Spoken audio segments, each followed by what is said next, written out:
길었던 여름방학을 끝내고 돌아온 올 시즌 후반기의 첫 번째 무대 2026 네덜란드 그랑프리가 드디어 열렸습니다. 올 시즌을 끝으로 F1 캘린더를 떠나는 마지막 네덜란드 그랑프리였던 만큼 많은 홈팬들은 레드불의 베르스타펜이 특별한 주말을 선사해줄 것을 기대했는데요. 하지만 막상 뚜껑을 열어보니 주인공은 따로 있었습니다. 갑작스럽게 뒤바뀐 레드불의 드라이버 라인업, 0.1초도 되지 않는 치열한 선두권 경쟁부터 비와 사고로 모든 전략이 뒤엉켜버린 혼돈의 레이스까지. 대체 지난 주말 잔트포트에서는 무슨 일이 벌어진 걸까요? 레이스 결과 때문에 초예민해진 막스 어카네를 위해 원투피니시가 준비한 2026 네덜란드 그랑프리 리뷰 지금 바로 시작합니다.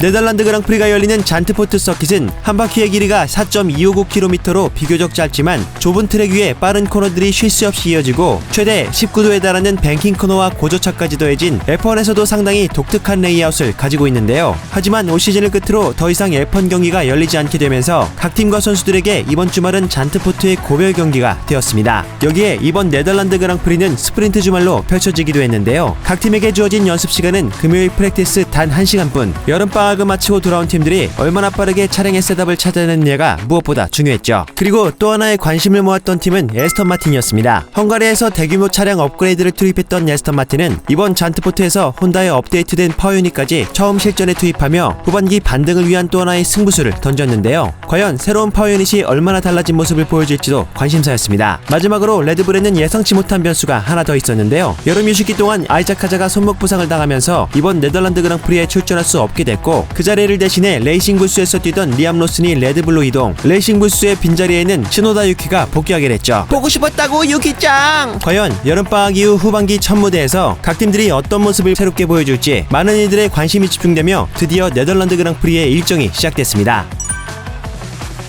금요일에 펼쳐진 이번 주말 유일한 프랙티스는 앞서 내린 비로 인해 곳곳에 물기가 남아있는 상태에서 시작됐습니다. 때문에 변화하는 노면에 적응하는 동시에 차량의 셋업부터 타이어 데이터까지 모두 확인해야 했지만 세션 초반에는 대부분의 드라이버가 인터미디어트 타이어로 출발해야 할 정도로 트랙 컨디션이 좋지 않았습니다. 다행히 노면은 빠르게 말라갔고 드라이버들도 곧바로 슬릭 타이어로 갈아타면서 본격적인 랩타임을 끌어올리기 시작했는데요. 하지만 곳곳에 미끄러운 구간이 남아있었던 만큼 윌리엄스의 사이언스는 두 차례나 그래블로 빠지며 플로어에 손상을 입었고 안토넬리 역시 10번 코너에서 한 차례 스핀하는 등 여러 드라이버들이 크고 작은 실수를 보여줬습니다. 그럼에도 세션 막판 소프트 타이어를 활용한 퀄리파잉 시뮬레이션이 시작되자 선두권의 경쟁은 상당히 치열했는데요. 결국 안토넬리가 가장 빠른 기록으로 프랙티스를 마쳤고 그 뒤로 노리스가 2위, 러셀이 3위를 기록했습니다. 한편 홈 그랑프리를 맞은 베르스타펜은 소프트 타이어에서 언더스티어의 어려움을 겪으며 11위에 그쳤고 새로운 혼다 파워유닛을 투입한 에스턴 마틴 역시 알론소가 12위, 스트롤 역시 18위에 머물며 아직까지 기대했던 반등의 모습은 보여주지 못했습니다. 단 한 번의 프랙티스를 마친 상황에서 메르세데스와 맥라렌, 페라리의 격차는 상당히 촘촘했던 반면 그 밖의 팀들에게는 아직 해결해야 할 숙제가 많이 남아있는 모습이었죠. 그렇게 유일한 프랙티스 세션을 마치고 몇 시간 뒤 이번 주말 첫 번째 경쟁 세션인 스프린트 퀄리파잉이 시작됐습니다.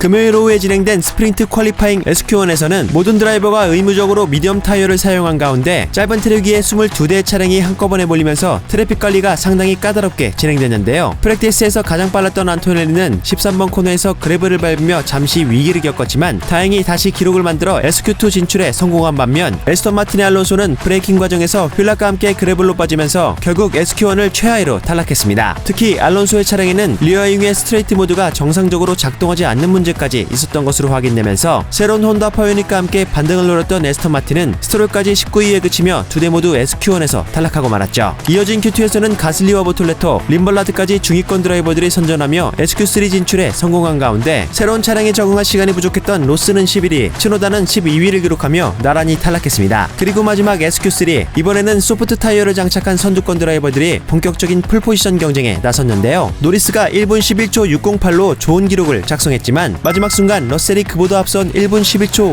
567을 기록하며 스프린트 폴 포지션을 차지했습니다. 그 뒤로 르클레르가 러셀과 0.055초 차이로 3위, 피아스트리가 0.099초 차이로 4위를 기록하면서 무려 상위 4명이 0.1초 안에 들어오는 치열한 기록 경쟁이 펼쳐지기도 했죠. 추월이 쉽지 않은 잔트포트에서 스프린트 폴을 차지한 러셀이 과연 끝까지 안정적으로 자리를 지켜낼 수 있을지 승부는 이제 다음날 스프린트로 넘어갔습니다. 토요일 스프린트 레이스가 시작되자 폴포지션의 러셀이 무난하게 선두를 지킨 가운데 5위에서 출발한 안토넬리는 이번 코너에서 피아스트리를 추월하며 곧바로 4위까지 올라갔는데요. 앞에서는 노리스와 르클레르가 초반부터 치열하게 맞붙었고 그 사이 러셀은 조금씩 격차를 벌리며 자신의 페이스로 레이스를 이끌기 시작했습니다. 특히 러셀은 노리스가 쉽게 공격할 수 없도록 약 1초 안팎의 간격을 절묘하게 유지하면서 레이스 내내 안정적으로 선두를 지켜냈는데요. 반면 초반부터 소프트 타이어를 사용했던 르클레르는 무리하게 승부를 걸기보다 타이어를 최대한 관리하며 노리스 뒤를 끈질기게 따라갔습니다. 그리고 17렙부터는 두 선수의 격차가 불과 0.4초까지 줄었고 결국 르클레르가 오버테이크 모드를 활용해 노리스를 추월하며 2위까지 올라서는데 성공했죠. 이후 노리스의 뒤에는 안토넬리까지 빠르게 따라붙었는데요. 하지만 공교롭게도 안토넬리가 본격적으로 공격하려던 순간 잔트포트에 비가 내리기 시작했고 결국 노리스가 마지막까지 자리를 지키며 안토넬리를 막아서는데 성공했습니다. 그리고 그 앞에서는 경기 내내 한 번도 선두를 내주지 않았던 러셀이 가장 먼저 체커기를 받으며 스프린트 우승을 차지했습니다. 폴포지션부터 스프린트 레이스까지 완벽한 승리를 가져가며 전반기 내내 자신을 쫓아다녔던 불운을 털어내는 듯했죠. 그 뒤로 르클레르, 노리스, 안토넬리, 피아스트리, 베르스타펜, 해밀턴이 체커기를 받았고 스프린트의 마지막 포인트는 알핀의 가슬리가 차지했습니다. 특히 가슬리의 선전에는 이번 주말 새롭게 투입된 알핀의 업데이트도 영향을 미쳤는데요. 이번 업데이트는 가슬리의 차량에만 우선 적용됐고 팀에서는 기존 사양과 비교해 약 0.7초의 성능 향상이 있다고 평가했죠. 그렇게 금요일 스프린트 퀄리파잉에 이어 토요일 스프린트까지 러셀이 주도하면서 메르세데스의 강력한 페이스가 다시 한번 확인됐는데요. 하지만 스프린트가 끝난 뒤에는 퀄리파잉이라는 또 다른 승부가 기다리고 있었습니다. 토요일 오후 진행된 퀄리파잉의 가장 큰 변수 중 하나는 날씨였는데요. 앞서 내린 비로 트랙에 고무가 씻겨 나간 데다 세션이 진행될수록 노면 상태가 빠르게 좋아지면서 특히 Q1에서는 마지막까지 랩타임이 계속해서 줄어들었습니다. 반면 윌리엄스의 사인스는 팀메이트 알본에게 불과 0.022초 차이로 밀리며 17위로 탈락했고 에스턴 마틴 역시 두 대 모두 Q1에서 탈락하며 팬들을 실망시켰죠. Q1 결과 사인스, 알론소, 스트롤, 베어먼, 보타스, 페레스가 탈락했습니다. 이어진 Q2에서는 맥라렌의 강력한 페이스가 본격적으로 드러났는데요. 노리스가 피아스트리를 불과 0.0113초 차이로 제치며 가장 빠른 기록을 남겼고 갑작스럽게 레드불에 투입된 로스는 새로운 차량에 적응하는 상황에서도 8위로 Q3 진출에 성공하는 인상적인 모습을 보이기도 했죠. Q2 결과 가슬리, 스노다, 후켄버그, 콜라핀토, 오콘, 알본이 탈락했습니다. 그리고 마지막 Q3 이때부터 잔트포트 상공에는 다시 비구름이 몰려오면서 언제 비가 떨어질지 알 수 없는 상황이 되는데요. 때문에 드라이버들은 평소처럼 마지막 순간까지 기다리기보다 비가 내리기 전 최대한 빨리 기록을 확보하기 위해 일찌감치 트랙으로 나서기 시작했습니다. 그리고 여기서 맥라렌과 메르세데스의 치열한 경쟁이 제대로 펼쳐졌는데요. 누가 포를 차지해도 이상하지 않을 만큼 촘촘한 승부가 이어졌지만 결국 마지막 순간 가장 완벽한 랩을 만들어낸 건 노리스였습니다. 노리스 스스로도 자신의 커리어 최고의 랩 중 하나라고 평가할 만큼 결정적인 순간 완벽에 가까운 주행을 선보이며 지난 경기에 이어 2연속 폴 포지션을 차지했죠. 그 뒤로 러셀, 안토넬리, 피아스트리가 2, 3, 4위, 페라리의 해밀턴과 르클레르가 각각 5위와 6위를 차지했습니다. 반면 마지막 홈그랑프리에서 팬들의 기대를 한몸에 받은 베르스타펜은 결국 7위에 그쳤는데요. 스프린트에 이어 본 퀄리파잉에서도 메르세데스와 맥라렌, 페라리에 모두 밀리면서 추월이 쉽지 않은 잔트포트에서 상당히 어려운 레이스를 시작하게 됐습니다. 알고 보니 주말 내내 독감으로 고생했다네요.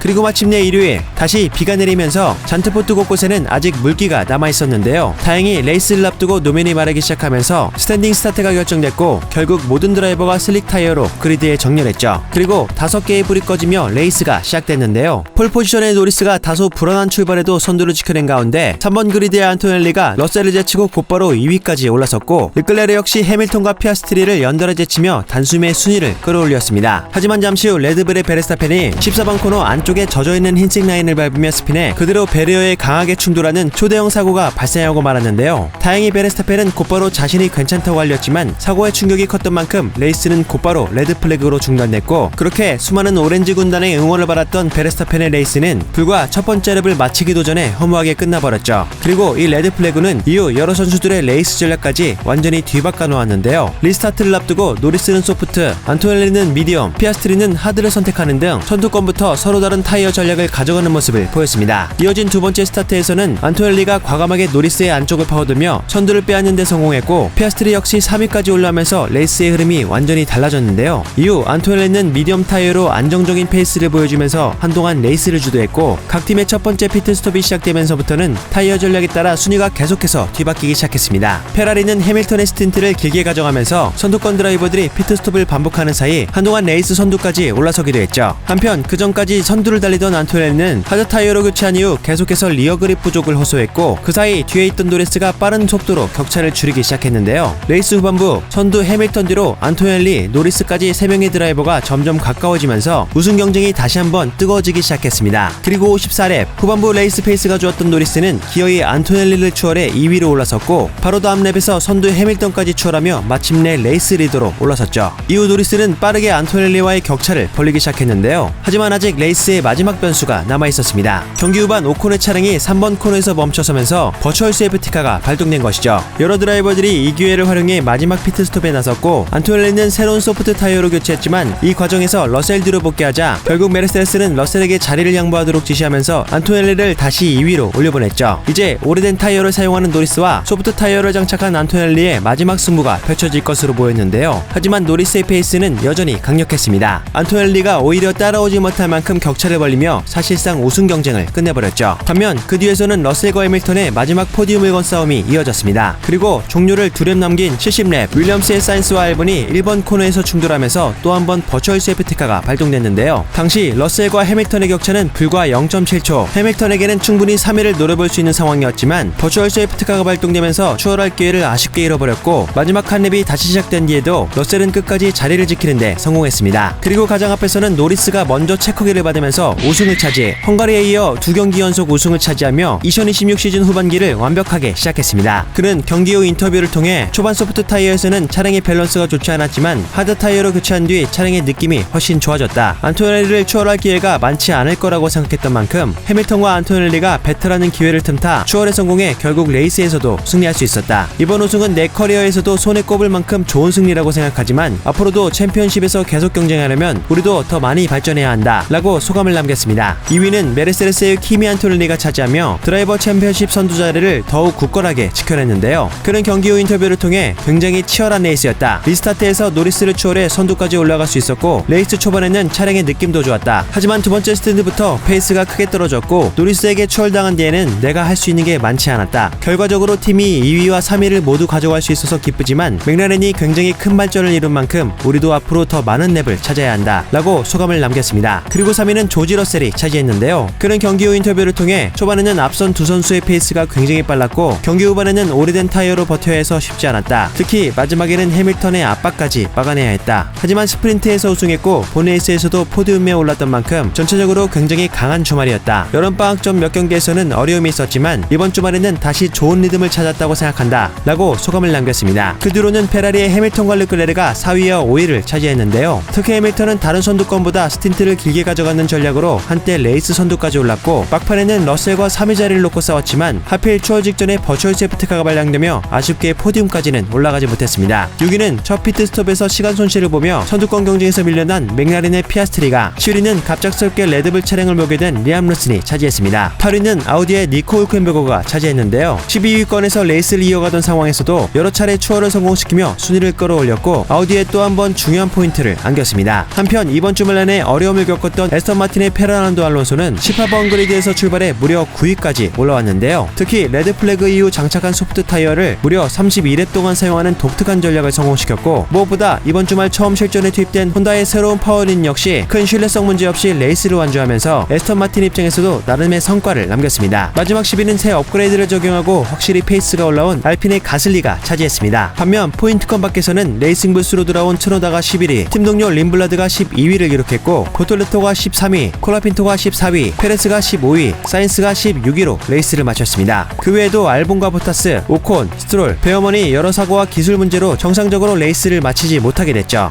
우리는 언제 포인트 따보나. 이렇게 여름방학을 마치고 맞이한 2026 시즌 후반기의 첫 번째 레이스는 수많은 변수와 사건 속에서 다양한 드라마를 써내며 마무리됐는데요. 누군가는 새로운 상승세를 만들었고 누군가는 꺼져가는 희망의 불씨를 살려낸 반면 누군가는 여전히 답을 찾지 못해 헤맸고 또 누군가는 아쉬움 속에서 하나의 특별한 무대와 작별해야 했죠. 여러분은 이번 네덜란드 그랑프리를 어떻게 보셨나요? 댓글로 여러분의 감상평을 남겨주세요.